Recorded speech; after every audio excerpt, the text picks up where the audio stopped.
एक प्रश्न किया था हमसे बाहर। उन्होंने कहा आज हमारा मन संसार की तरफ जा रहा है, मतलब काम आदि दोषों से युक्त हो रहा है। वो इसलिए कह रहा हूँ कि अपने सब साधक है इसी लाइन के हैं। तो मान लो तो अपना अंतःकरण खोल के सामने रख दिया, अच्छा साधक है, अच्छी बात है। कोई साधक अपने गुरुजनों से यदि अपने मन की बात कहे तो अच्छा रहता है। तो बाहर गए, किसने कहा आप जानो हमारा मन जो है सजा रहा है। तो हमें सावधानी ये रखने की मन ना जाए ऐसी बात नहीं है। मन तो जाएगा, जब तक पूर्ण रूप से पवित्र नहीं हो जाता तब तक मन संसार की तरफ जाएगा। संसार की तरफ जाए तो जाने दे, विचलित ना हो। मन जाए तो जाने दो, चाहे जितनी उड़ान भरे मन, बिना तन के कुछ कर नहीं सकता। पहली बात तो समझ लो, मन जब कामादि दोषों से युक्त हो उस समय इतनी सावधानी रखनी कि उसके कथनानुसार, मन की प्रेरणा के अनुसार हमें कोई चेष्टा नहीं करनी। तो इतनी बात ध्यान रखनी।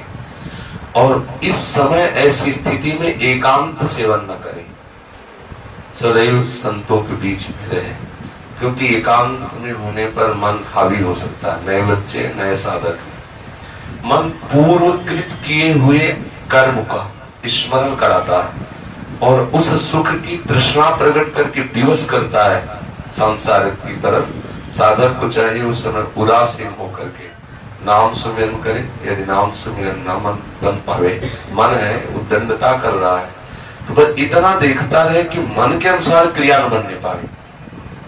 वो थोड़ी देर के लिए आएगा, ये बराबर स्थिति नहीं रहती। जैसे भजन की कभी कभी ऐसी रसमय स्थिति आती कि लगता है काम बन गया, लेकिन वो बराबर नहीं रहती, वो फिर हट जाती है। ऐसे ही जब हमारा मन गंदा भाव अंदर प्रकट करके विचलित करता है, तो उस समय सबसे पहले धैर्य साधक को यह रखना चाहिए कि स्थायी वृत्ति नहीं है, आई हुई है चली जाएगी, घबराने की जरूरत नहीं। एकदम तन्मय होने की जरूरत नहीं कि हाय हमारा मन वैसे दोष से युक्त हो गया, अब क्या होगा, कुछ नहीं। कभी गर्म हवा चलती, कभी ठंडी हवा चलती, आ गया है कामादि दोष मन में आ गए, संस्कारवश, स्वभाववश, संगवश, भोजन, कहीं न कहीं कोई त्रुटि होती है, कहीं न कहीं प्रमाद होता है, ऐसी वृत्ति आया चला जाए। उसके प्रति इतना महत्व न रखे कि आया मच जाए हृदय में।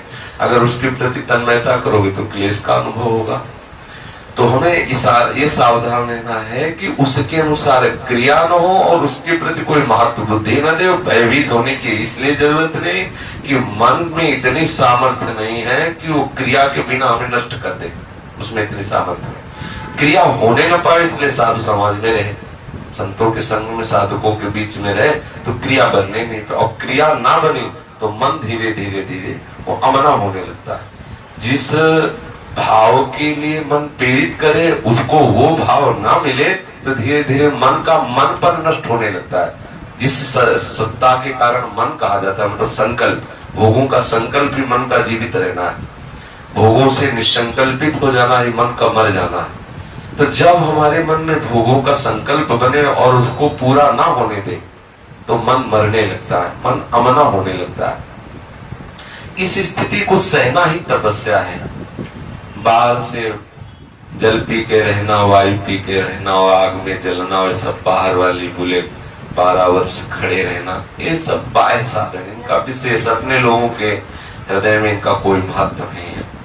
वास्तविक तपस्या क्या है? जब हमारा मन प्रतिकूलता का चिंतन करा के जलाता है, उस समय साधक को विचलित नहीं होना चाहिए, आनंदित होना चाहिए। उस समय प्रभु के चिंतन में मगन होना चाहिए या धैर्य पूर्वक उस जलन को सह जाना चाहिए। वही महात्मा है, वही इस महारस का अनुभव कर सकता है। विचलित होने की जरूरत नहीं, बिल्कुल विचलित होने की जरूरत नहीं। सबके हृदय में ऐसे भाव आते हैं, धीरे धीरे सबके ठीक हो जाते हैं। भगवान नारद जी ने भी प्रेमा भक्ति का जो सूत्र वर्णन करते हैं उसमें लिखा है कि पहले कामादि दोष तरंग की तरह आते हैं, समुद्र जाए। अगर हम उनका जो तरंग की तरह उदय हो रहे हैं उनका चिंतन करके वैसी क्रिया ना करें तो तरंग उठी खत्म हो जाएगी। और यदि आपने कहीं क्रिया कर दिया उसके अनुसार तो वही तरंग समुद्र बन जाएगी, फिर पार होना बड़ा कठिन है। समुद्र बन गए तो डूबना ही पड़ेगा।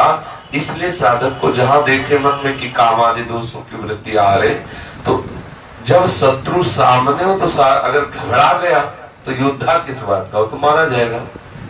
सबसे पहली बात है कि हमारे हृदय में भय नहीं होना चाहिए।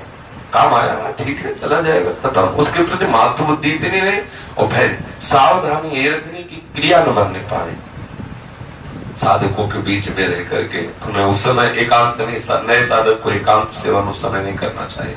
जहां मन ऐसे विचलित हो तो संतों के बीच में आ जाए और नाम बाणी आदि में अपने मन को लगावे, धैर्य पूर्वक रहे। कुछ ही समय में नष्ट हो जाएगा, वो चला जाएगा भाव, वो हृदय में स्थित होने वाला भाव नहीं। ये सब आगंतुक है। आगमा पाइनो अनित्यास तास्ते दीक्षस्व भारत, आने जाने वाले इनका कोई महत्व नहीं। अब इतना घबरा गया कि कहता है तुम ही संभालो नहीं तो गई गाड़ी। इतना थोड़ी घबराने की जरूरत, कोई बहुत बड़ी बात कोई तुम्हारे हृदय में थोड़ी, तो सबके हृदय में वृत्तियां आती सब। तो साधक यहाँ धैर्यवान रहे, कभी विचलित न हो, कभी भागे ना। ऐसा ना हो कि भागे कि अब क्या करना है, अब हमारा मन तो बड़ा गंदा हो रहा है, ये नहीं।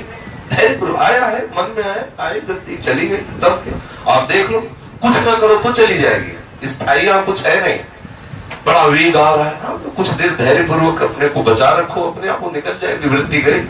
एक बार जितनी वेग से आएगा, यदि आपने उसके अनुसार क्रिया नहीं होने दी तो थोड़ा अगली बार कम आएगा, फिर और से कम आएगा, फिर धीरे धीरे धीरे, फिर एक दिन ऐसी स्थिति आती है कि स्फुरण हल्का सा खत्म, फिर एक दिन होता है कि ऐसा भाव ही खत्म हो जाता है। ये भाव ही खत्म हो जाता है कि ऐसा भी कुछ है, वो मन पवित्र होकर प्रियालाल के चरणों में लग जाता है। इसलिए साधक कभी घबरावे ना, कभी भयभीत ना हो, दृढ़ता पूर्वक अपने मार्ग में चले। वो आया है चला जाएगा, उसके प्रति कोई महत्व बुद्धि न करे, वो बिगाड़ेगा तभी जब आप उसके अनुसार क्रिया करें।